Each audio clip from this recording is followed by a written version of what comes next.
सलाम पाकिस्तान 24 न्यूज़ के साथ मैं हूं महानूर अली खान। मैं हूं अली आरिफ। हेडलाइंस आप जान चुके हैं। बुलेटिन का बाकायदा आगाज करेंगे और सबसे पहले आपको बताएं कि वज़ीर आज़म हाउस ऑडियो लीक्स के मामले में अहम पेशरफ्त सामने आई है। साइबर सिक्योरिटी के हवाले से आला तहकीकाती कमेटी तश्कील दे दी गई है। आपको बताएं कि वज़ीर आज़म हाउस ऑडियो लीक्स के मामले में अहम पेशरफ्त हुई है। साइबर सिक्योरिटी के हवाले से आला तहकीकाती कमेटी तश्कील दे दी गई। राना सनाउल्लाह की सरबराही में 12 रुकनी कमेटी में ISI और IB के अफसरान भी शामिल हैं। इसी पर बात करेंगे। अवैस कियानी हमारे साथ मौजूद हैं। अवैस बताएगा इस तहकीकाती कमेटी के हवाले से। जी बिल्कुल, तहकीकाती कमेटी जो है वो साइबर सिक्योरिटी के हवाले से वो उसका नोटिफिकेशन हो चुका है और जो हमारे ज़राए बता रहे हैं कि कल उसका पहला इजलास होगा। राना सनाउल्लाह वज़ीर दाखिला की ज़ेर सदारत ये कमेटी 12 रुकनी कमेटी तश्कील दी गई है, जिसमें DGI भी शामिल हैं और ISI के ऑफिसर भी इसमें शामिल हैं। तमाम तर पहलुओं का जायजा लिया जाएगा। इसके जो TOR दिए गए हैं उसमें 7 दिनों का एक कुछ TOR में टाइम रखा गया है ड्यूरेशन, जबकि कुछ दिनों में 15-15 दिन रखे गए हैं। PM हाउस के जितने भी जो आलात हैं, जो इलेक्ट्रॉनिक के जो आलात हैं, स्पेशली तौर पर जो टैबलेट्स हैं, स्मार्टफोन है, वाईफाई है, इसके अलावा जो तमाम तर जो मामलात हैं, साइबर सिक्योरिटी प्रोटोकॉल्स को जो है दोबारा से रिव्यू किया जाएगा और एक मैकेनिज्म डेवलप किया जाएगा। फाइलिंग के हवाले से जो साइबर अटैक्स हो रहे हैं उसको महफूज बनाने के लिए भी इकदाम होंगे। मिड टर्म और लॉन्ग टर्म जो है मामलात भी टेकअप जो है होंगे। इसके साथ जो तहकीकात भी हो रही हैं, इस वक्त जो है इदारे तहकीकात कर रहे हैं। तो इसमें जो TOR में बताया गया है कि कमेटी रिव्यू करेगी कि तमाम पहलू जो हैं उसमें आए। स्पेशली तौर पर न सिर्फ PM हाउस ऑफिस बल्कि जो FBR है, नादरा है, SCCP है, इस तरह के जो स्ट्रेटेजिक जो इदारे हैं उनकी भी फुल प्रूफ सिक्योरिटी बनाने के हवाले से जो है ये नोटिफाई किया गया है। पहला इजलास जो है वो कल होना है कमेटी का, जिससे मजीद जो है अहम चीजें जो हैं वो टेकअप होनी है। साइबर जो अटैक्स हो रहे हैं और स्पेशली तौर पर जो मुकम्मल तौर पर PM हाउस की जो सिक्योरिटी है उसको फुल प्रूफ बनाने के लिए जो है वो इकदाम लिए जाएंगे और जो तहकीकात जो हो रही हैं इसका जो तयन किया जाएगा कि कौन जिम्मेदार हैं और जो स्पेशली तौर पर जो PM हाउस का जो स्टाफ है और तमाम जो लोग हैं, ऑफिसर्स हैं, उनकी जो है तहकीकात भी होंगी और उनके जो डेटाज हैं, जो स्पेशली तौर पर जो उनके जो गैजेट्स हैं, उनको भी जो है वो चेक किया जाएगा। तो इस हवाले से कल इस खसूसी कमेटी का जो है पहला इजलास वज़ीर दाखिला राना सनाउल्लाह की ज़ेर सदारत होना है। ठीक है, बहुत शुक्रिया अवैस कियानी आपका।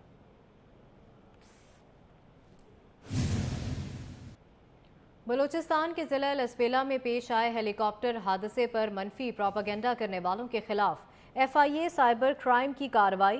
मनफी मुहिम चलाने वालों के खिलाफ मुल्क भर में क्रैकडाउन करके 14 अफराद को गिरफ्तार कर लिया गया।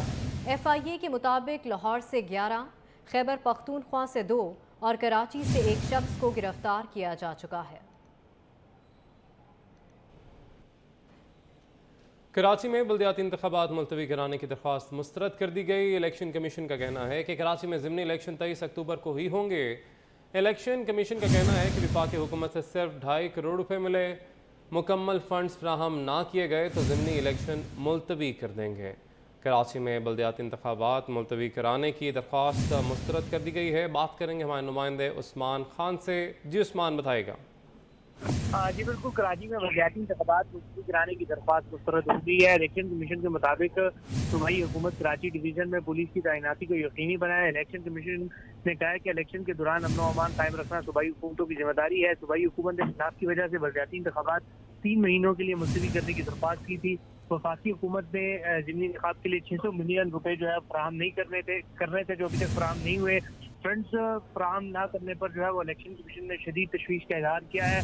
उन्होंने कहा कि फंड फौरन फराहम किए जाए। अगर फंड फराहम ना किए जाएंगे तो बल्दियाती इंतखाबात मुलतवी हो जाएंगे, जबकि बल्दियाती इंतखाबात के लिए सिर्फ 25 मिलियन रुपए जो है अब तक वफाक की जानिब से सूबे को फराहम किए गए हैं। इलेक्शन कमीशन का मौक़िफ़ है कि कराची के बल्दियाती इंतखाबात 23 अक्टूबर को जो शेड्यूल है उसके मुताबिक ही होंगे। जी बहुत शुक्रिया उस्मान, आपने अपडेट किया। टांग में दहशतगर्दों और सिक्योरिटी फोर्सेज में झड़प हुई। ISPR के मुताबिक फायरिंग के तबादले में 4 दहशतगर्द हलाक हो गए। इसी पर बात करेंगे। साउद भट्ट हमारे साथ मौजूद हैं। साउद, बताएगा इस कार्रवाई के हवाले से। आज बिल्कुल ISPR की जारी करदा जो तफसीलात हैं उसके मुताबिक सिक्योरिटी फोर्सेज का टांग के इलाके में दहशतगर्दों के खिलाफ एक्शन हुआ है और फायरिंग के तबादले में 4 दहशतगर्द हलाक होने की जो इतलात है वो कंफर्म की जा रही हैं। हलाक दहशतगर्दों से असला गोला बारूद भी बरामद हुआ है। ISPR ने ये भी वाज़ेह की है कि मारे के दहशतगर्द इलाके में टारगेट किलिंग और अगवा में तबाताखुरी में सरगर्म थे, जिनकी इतला मिली और उसके बाद भी कार्रवाई की गई। ठीक है, बहुत शुक्रिया साउद आपका। शख्स करार दे दिया। शहबाज शरीफ का कहना है इमरान खान ऐसा शख्स है जो इक़्तिदार से महरूम होने के बाद माशरे में नफरत का जहर घोल रहा है। इमरान खान की झूठ और धोखाधड़ी पर मबनी पॉलिसीज़ ने मुल्क की मईशत को तबाह करके रख दिया है। बरतानवी अखबार द गार्डियन को इंटरव्यू में वज़ीर आज़म शहबाज शरीफ ने कहा, इमरान खान ने अपने ज़ाती एजेंडे के लिए करप्शन के खात्मे को अपना मंशूर बनाकर पेश किया, लेकिन वो पाकिस्तानी तारीख के सबसे ज़्यादा नातजुर्बाकार, खुद पसंद, अनापरस्त और नापुख्ता सियासतदान साबित हुआ। उन्होंने कहा कि लीक होने वाली ऑडियोज़ से इस बात की तस्दीक होती है कि इमरान खान कुरैश पर सबसे ज़्यादा झूठ बोलने वाला शख्स है, और ये बात मैं खुशी से नहीं कह रहा, बल्कि ये हमारे लिए शर्मिंदगी और तशवीश का बाइस है। वज़ीर आज़म ने पाकिस्तान के दूसरे ममालिक के साथ ताल्लुकात दोबारा इस्तवार करने के हवाले से अपनी कोशिशों का जिक्र करते हुए कहा कि वो अक़वाम मुत्तहिदा की जनरल असम्बली के इजलास से मौके पर इस वक्त हैरान रह गए जब कई आलमी रहनुमाओं ने उनसे मुलाकात के दौरान इमरान खान के रवैये का जिक्र किया। शहबाज शरीफ ने कहा कि इमरान खान ने अमेरिका के साथ पाकिस्तान के ताल्लुकात को बिला वजह नुकसान पहुंचाया। उन्होंने वाज़ेह किया कि वो पाकिस्तान के चीन के साथ करीबी ताल्लुकात को दोबारा से बेहतर बनाएंगे। वज़ीर आज़म ने कहा कि वो नवंबर में चीन का दौरा करेंगे। वज़ीर आज़म ने मुस्लिम लीग नून के कायद नवाज शरीफ से हुकूमती उमूर में मुशावरत के हवाले से एक सवाल के जवाब में कहा कि नवाज शरीफ उनके रहनुमा और बड़े भाई हैं और वो उनसे मशवरा करते हैं, लेकिन उन्होंने मुझे फैसला करने के लिए मुकम्मल इख्तियार दिया हुआ है। ख़ानदानी सियासत के हवाले से इमरान खान की तनकीद को मुस्तरद करते हुए एक सवाल के जवाब में वज़ीर आज़म ने कहा, यह ख़ानदानी सियासत का मामला नहीं है, बल्कि ये अहलियत, अवामी हिमायत और अवाम का एतमाद जीतने की बात है। Chief justice of Pakistan justice Umar Ata Bandial ने कहा है कि ताहियात नाअहली का आर्टिकल 62(1)(f) ज़ालिमाना कानून है। फैसल वाडा ताहियात नाअहली केस में चीफ जस्टिस ने रिमार्क्स देते हुए कहा, मौजूदा केस को मोहतात होकर सुनेंगे। इलेक्शन कमीशन को गलत बयान हल्फी पर तहकीकात का इख्तियार हासिल है। सुप्रीम कोर्ट इलेक्शन कमीशन के ताहियात नाअहली के हुक्म को कलअदम करार भी दे तो हक़ाइक़ तो वही रहेंगे। फारूक एच नाइक का कहना था कि इस्लामाबाद हाई कोर्ट ने फैसले में वाज़ेह कहा कि फैसल वाडा ने दोहरी शहरियत तस्लीम की। इस पर चीफ जस्टिस का कहना था कि इस केस में सवाल बस ये है कि इलेक्शन कमीशन ताहियात नाअहली का हुक्म दे सकता है या नहीं। मज़ीद समाअत 6 अक्टूबर को होगी।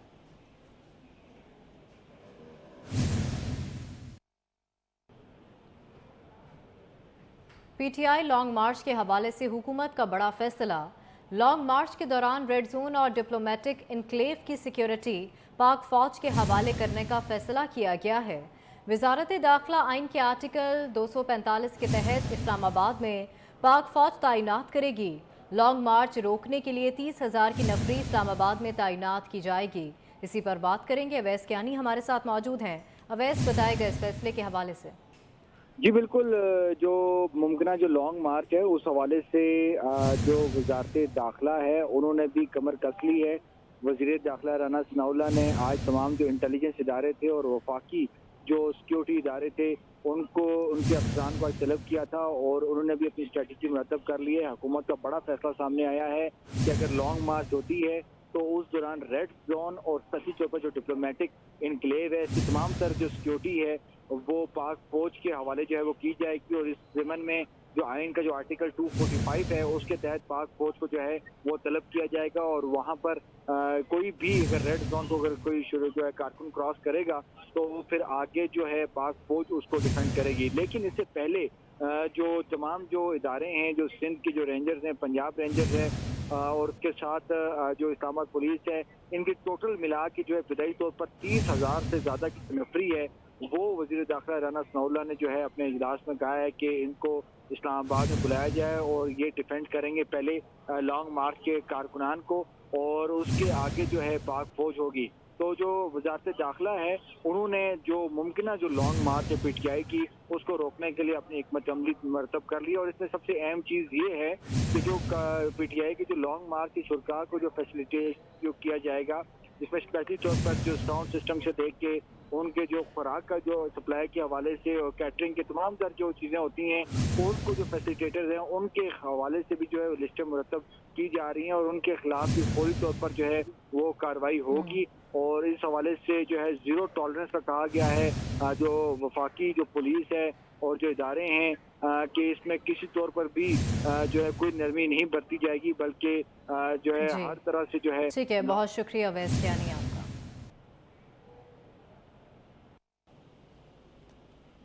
साबिक chairman NAB justice retired Javed Iqbal की तनख्वाह और मराद की तफसीलात सेनेट में पेश कर दी गई। जावेद इकबाल बतौर चेयरमैन नैब माहाना 12,39,000 रुपये तनख्वाह वसूल करते रहे।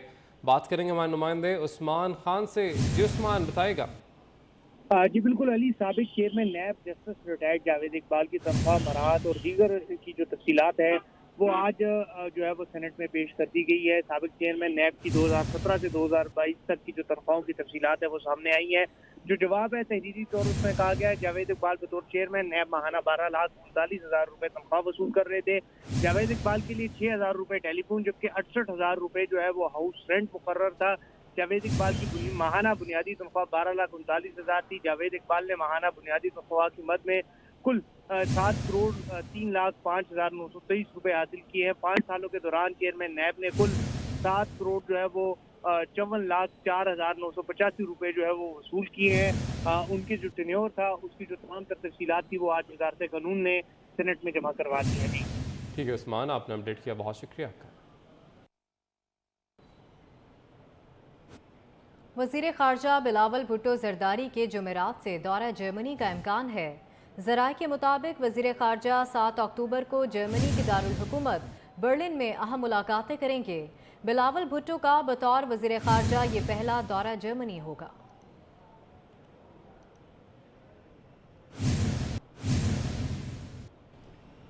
मुल्क में सैलाब की तबाहकारियाँ, नोबेल इनाम याफ्ता मलाला यूसुफजई भी पाकिस्तान आएंगी। मलाला यूसुफजई 12 अक्टूबर को पाकिस्तान पहुँच जाएंगी। मलाला यूसुफजई सिंध के सैलाबज़दा इलाकों का दौरा करेंगी। ज़राए के मुताबिक वज़ारत दाखिला हुकाम ने हुकूमत सिंध को मरासला लिख दिया। आपको बताएं कि इस्लामाबाद में धरना दिए किसानों की वज़ीर आज़म शहबाज शरीफ से मुलाकात हुई। किसानों के हुकूमत के साथ मुज़ाकरात कामयाब हो गए हैं, जिसके बाद किसान इत्तेहाद का धरना खत्म होने का इम्कान है। आपको बताएं कि इस्लामाबाद में धरना दिए किसानों की वज़ीर आज़म शहबाज शरीफ से मुलाकात हुई। किसानों के हुकूमत के साथ मुज़ाकरात कामयाब हो गए, जिसके बाद किसान इत्तेहाद का धरना खत्म होने का इम्कान सामने आ रहा है। इस्लामाबाद में धरना दिए किसानों की वज़ीर आज़म शहबाज शरीफ से मुलाकात हुई है। किसानों के हुकूमत के साथ मुज़ाकरात कामयाब हो गए, जिसके बाद किसान इत्तेहाद का धरना ख़त्म होने का इम्कान है। किसान इत्तेहाद का धरना ख़त्म होने का इम्कान है। ये बराह रास्त मनाज़र हैं जो कि आप इस वक्त देख भी सकते हैं 24 न्यूज़ की स्क्रीन पर। इस्लामाबाद में धरना दिए किसानों की वज़ीर आज़म शहबाज शरीफ से मुलाकात हुई है और किसानों के हुकूमत के साथ मुज़ाकरात कामयाब हो गए हैं और धरना अब ख़त्म किए जाने का इम्कान भी ज़ाहिर किया जा रहा है। आप देख सकते हैं कि मुज़ाकरात कामयाब होने पर किसान खुशियाँ मना रहे हैं। इस वक्त इस्लामाबाद के मनाज़र हैं जहाँ पर कई दिनों से किसान धरना दिए बैठे थे। बात करेंगे हमारे नुमाइंदे किफ़ायत अली शाह से। जी किफ़ायत, बताइएगा, किसान खुशियाँ मना रहे हैं, मुज़ाकरात कामयाब हो गए? जी बिल्कुल, जो किसान इत्तेहाद के चेयरमैन हैं खालिद बात, उन्होंने अब से कुछ देर पहले मीडिया से गुफ्तगू भी की है और उन्होंने ये कहा है कि वज़ीर-ए-आज़म से मुलाकात में जो उन्होंने जो मुतालबा पूरा करने की यकीन दहानी कराई गई है और उन्होंने कहा है कि उन्होंने जो है वो शर्त रखी थी और यही वजह थी कि उनकी जो है मुलाकात कराएगी। और अब वो कह रहे हैं कि जो वज़ीर दाखिला है राना सनाउल्लाह किसानों के पास आकर जो है वो ऐलान करेंगे। जो बिल 6 अक्टूबर को किसानों ने अदा करना था, अब वो बिल जो है वो 6 महीने की एक साथ में अदा किया जाएगा। यह बड़ा मुतालबा है जो कि बकौल इनके के जो है वो मान लिया गया है और अब जो है वो राना सनाउल्लाह आकर जो है वो ऐलान करेंगे। उसके बाद जो है वो ये कह रहे हैं कि इनके मुतालबा पूरा होने के बाद जो है वो ये धरना ख़त्म कर देंगे। लेकिन अभी जो है वो इंतज़ार हो रहा है राना सनाउल्लाह के कि वो धरने में आकर जो है वो ऐलान करेंगे। जी ठीक है, बहुत शुक्रिया किफ़ायत, आपने अपडेट किया। शहीद की जो मौत है वो कौम की हयात है और जिंदा कौमें अपने शहदा को कभी भूलती नहीं। अहमदपुर सयाल से ताल्लुक़ रखने वाले पाक फ़ौज के शहीद सिपाही कैसर अब्बास की आज 23वीं बरसी मनाई जा रही है। हमार यासिर इस वक्त शहीद के अहल खाना के साथ मौजूद हैं, उनसे बात करते हैं। जी अमार। बिल्कुल, शहीद की जो मौत है वो कौम की हयात है और ज़िंदा कौम में अपने शहदा को जो है वो कभी भी नहीं भूलती। इसी सिलसिले में अहमदपुर सियाल से तल्लक रखने वाले सिपाही कैसर अब्बास शहीद की जो आज वो 23वीं बरसी मनाई जा रही है, जिस पर शहीद के अहल खाना जो है वो जहाँ अश्कबार नज़र आ रहे हैं, तो वहीं शहीद की अजीम शहादत पर जो है वो फ़ख्र महसूस करते हुए भी नज़र आ रहे हैं। अम्मा जी, तुहाडे बेटे ने जो है मुल्क की हिफाजत करते हुए कुर्बानी दी है, क्या आखना चाहते हो? फ़ख्र महसूस होता है? सानू फ़ख्र है, मैंने शहीद का बड़ा फ़ख्र है। मैं अपनी मेरे बच्चे अपनी कौम की खातिर, अपनी वसेब की खातिर, अपनी हर बिरादरी की खातिर कुर्बानी उस दी है। अल्लाह पाक ने उस तफीक दी है, उस मुँह मंगी शहादत। शहीद सुबहान अल्लाह, शहीद वातक सुबहान अल्लाह। मेरा सोहना बेटा आई, मेरा बड़े तू बड़ा बेटा आई, मुँह वार आई मेरा शहीद होया। शहीद जावन तो पहले तुहाडे कोल इजाजत लैके गया कि मैं दुआ करूं, मैं शहीद मैं शहीद होवां। नमाज पढ़ते उठी हाँ तो मैनू आदा पे अम्मी जी कई दुआ मंगी। मैं भैनी साहब हो मैं तेरी कण दुआ मंगी तो अल्लाह तुहाडी वड्डी जिंदगी करे, लख वरे मर। ने आदा पे अम्मी नहीं मेरे कण ये दुआ ना मंग, मेरे वास्ते ये दुआ मंग मैं शहीद होवां। शहीद अम्मी मैं इस दुनिया ते नहीं टुरना साहब तैनू कुछ होए। ओह आदा पे अम्मी तू मेरे वास्ते दुआ कर, जेड़ा शहीद होंदा ना जिंदा होंदा है, वो घर का हिस्सा पानी रोटी हर शाय खमदा है। मैं तेरे कोल रस अम्मी, मैं तेरे नाल रस अम्मी, मैं तेनू न छुड़े सा, मैं जिंदा सा। से दुआ मंगवाई कि मेरी माँ मेरे लिए दुआ करें कि मैं शहीद हूँ और मुल्क के लिए अपनी जान का नजराना पेश करूँ, एक अजीम रुतबे पर फाइज हूँ, जिस पर आज जो है वो शहीद की वालदा अश्कबार जहाँ पे नज़र आ रही है, तो वहीं अपने बेटे की अजीम कुर्बानी पर फ़ख्र करते हुए भी नज़र आ रही है। शहीद के अहल खाना की जानिब से जो है वो शहीद की कब्र पर फातिहा खानी भी की गई है। जी बहुत शुक्रिया हमारा, आपने अपडेट किया। यूरोपीय यूनियन ने पाकिस्तान के लिए 6 अरब 70 करोड़ रुपए की इमदाद का ऐलान कर दिया है। सैलाब मुतासरीन के लिए इमदाद को बढ़ाने का फैसला किया गया है। यूरोपीय यूनियन के मुताबिक सैलाब मुतासरीन को फौरी तौर पर इमदादी अशिया की फराहमी की जाएगी।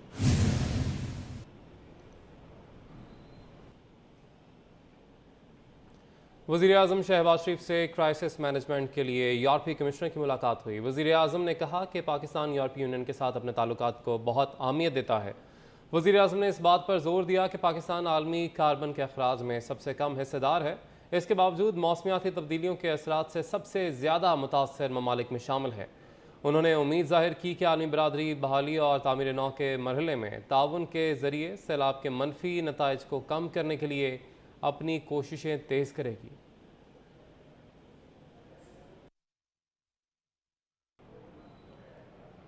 गरीब की सवारी हो गई जेब पर भारी, मोटरसाइकिल की कीमतों में एक बार फिर से इजाफा हो गया। यामाहा ने मोटरसाइकिल की कीमतों में इजाफा कर दिया। कराची से हमारे नुमाइंदे हबीब खान इस वक्त electronic and motorcycle dealers alliance के जनरल सेक्रेटरी अब्दुल्ला शारी के हमरा मौजूद हैं। मजीद उन्हीं से जानेंगे, बताएगा हबीब। बिल्कुल, देखिए एक बार फिर मोटरसाइकिल की जो कीमतें हैं उनमें इजाफा देखने में आ रहा है। अगर यामाहा मोटरसाइकिल के हवाले से बात करें तो यामाहा की जानिब से मुख्तलिफ मॉडल्स के जो यामाहा के हैं उसकी कीमतों में 13,500 से लेकर 15,500 रुपये तक का जो है वो इजाफा कर दिया गया है। YBR Z की कीमत में जो है वो 13,500 रुपये का इजाफा है, जबकि जो टॉप मोस्ट वेरियंट है जो कि YBR G है और उसमें जो ग्रे कलर है उसकी कीमत में 15,500 रुपये का इजाफा किया गया है। क्या इजाफे की वजूहत हैं, बात करने के लिए इस वक्त हमारे साथ electronic and motorcycle dealers alliance के जो नायब सदर हैं अब्दुल्ला शारी साहब मौजूद हैं। अब्दुल्ला भाई, ये बताइएगा क्या इस वक्त वजूहत बनी कि एक बार फिर जो मोटरसाइकिल की कीमतों में इजाफा किया गया है? देखिए जी, डॉलर की फ्लक्चुएशन और खाम माल की जो कमी है उसकी वजह से ये फ़र्क आता रहेगा, और क्योंकि हमारे यहाँ कुछ भी चीज़ स्टेबल नहीं है उसकी वजह से ये मामला रहेंगे। अच्छा, ये बता दीजिएगा कि आए रोज़ मोटरसाइकिल की कीमतों में इजाफा बढ़ रहा है, तो मार्केट में क्या सिनेरियो बन गया है? ख़रीदारी कितनी रह गई है, ख़रीदार कितना रह गया, बाइकें बिक रही हैं नहीं बिक रही हैं? सर, बाइकें तो इस वक्त क्या कोई भी चीज़ नहीं बिक रही है, क्योंकि जिस मोटरसाइकिल कंपनी की प्रोडक्शन तकरीबन 7 से 8 हज़ार रुपये थी वो इस वक्त 1,000-1,200 पे भी मुश्किल से है। बिल्कुल, अब्दुल्ला शारी साहब इस वक्त हमारे साथ मौजूद थे और उनका यही कहना है कि मोटरसाइकिल की जो कीमतें हैं वो मज़ीद जो है उनमें इजाफे की इस वक्त तवक्को ज़ाहिर की जा रही है। उसकी वजह यही बताई जा रही है कि एक तरफ डॉलर की जो तब्दील होती है मुसलसल सूरत हाल है, और साथ ही साथ जो इस वक्त खाम माल में रुकावटें आ गई हैं और इम्पोर्ट जो शुदा माल है वो बाहर नहीं आ पा रहा है, जिस वजह से इस वक्त प्रोडक्शन का अमल भी मुतासर है और मार्केट जो है वो इस वजह से बुरी तरह मुतासर हुई है, जिस वजह से मुसलसल कंपनीज़ की जानिब से कीमतों में इजाफा किया जा रहा है और आइंदा भी मज़ीद जो है वो इजाफे की तवक्को का ईमान जाहिर किया जा रहा है। बहुत शुक्रिया हबीब, आपने अपडेट किया। रावलाकोट आज़ाद कश्मीर पाकिस्तान के लिए अमेरिका के सफ़ीर डोनाल्ड ब्लूम ने पूंछ डिवीज़न के ज़िले का एक रोज़ा दौरा किया। अमरीकी सरमायाकार कंपनी के तहत जारी रोजगार प्रोजेक्ट केयर क्लाउड MTBC का दौरा किया और अमरीकी कंपनी के चेयरमैन महमूद उल हक ने अमरीकी सफ़ीर की बाआमद पर उनका खैर मकदम किया।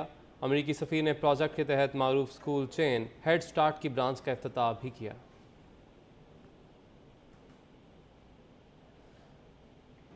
फिजिक्स का नोबेल इनाम मुश्तरका तौर पर 3 साइंसदानों को क्वांटम इंफॉर्मेशन साइंस में खिदमात के बाइस दिया गया।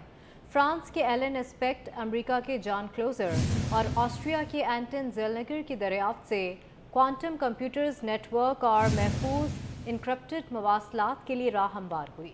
इनामी रकम 1 करोड़ स्वीडिश क्रोना तीनों नोबेल लॉरेट्स पे बराबर तकसीम की गई।